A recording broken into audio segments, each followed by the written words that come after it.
Subscribe करें हमारे YouTube channel साधना gold को और पाएं वीडियो सबसे पहले। और हाँ, बेल आइकन दबाना ना भूलें। भागवत जी का जन्म कैसे हुआ किसी को पता है? व्यास जी ने बोला, गणेश जी ने लिखा, ये तो अलग विषय है। पर भागवत जी आई कहां से? निगम कल्प तरुर गलितम फलम सुख मुखादमृत द्रवो संयुतम पिबत भागवतम रसमालयम मुहुरहो रसिका भुवि भावुका। वेद रूपी एक वृक्ष लगाया। वेद कितने होते हैं? 4। ये शुक्ल यजुर्वेद, सामवेद, अथर्ववेद, यजुर्वेद और ऋग्वेद, ये 4 वेद हैं। इन 4 वेदों को जब बोया गया, एक सुंदर सा वृक्ष बना। उसमें बड़ी बड़ी लताएं पताएं उसमें तैयार टहनियां हुई। यही बड़ी बड़ी मीमांसाएं, बड़े बड़े पुराण उसमें सब यही तो है।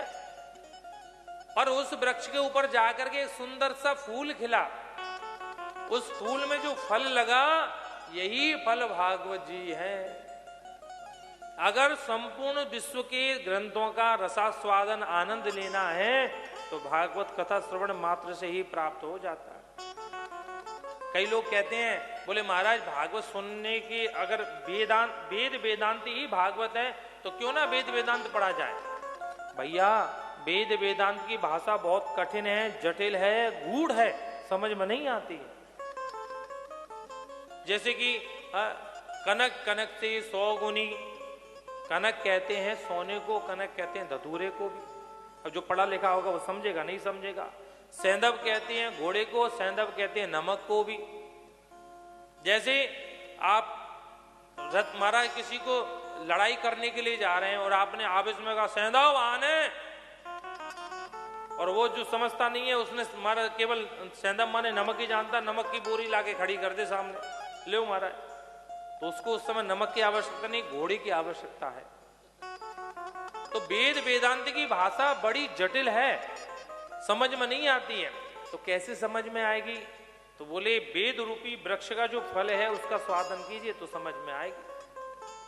हमको आम खाना है तो आम तो पेड़ से लगता है और पेड़ जड़ से बनता है, तो क्यों ना जड़ को ही काट करके और उसका हमारा रस निकाल के पिए, तो क्या आपको मैंगो शेक का स्वाद आएगा? आप एक बार नहीं 10 गिलास पी लो, मुंह कसेला हो जाएगा, पलटी हो जाएंगी, पर आम का स्वाद नहीं आएगा। अपितु वो है जड़, उसी से ही वो आम्र फल बना है। पर आम संपूर्ण वृक्ष का रस जो है वो उस फल के अंदर है। ऐसे ही जितने भी ग्रंथ हैं उन सब का फल भागवत जी हैं।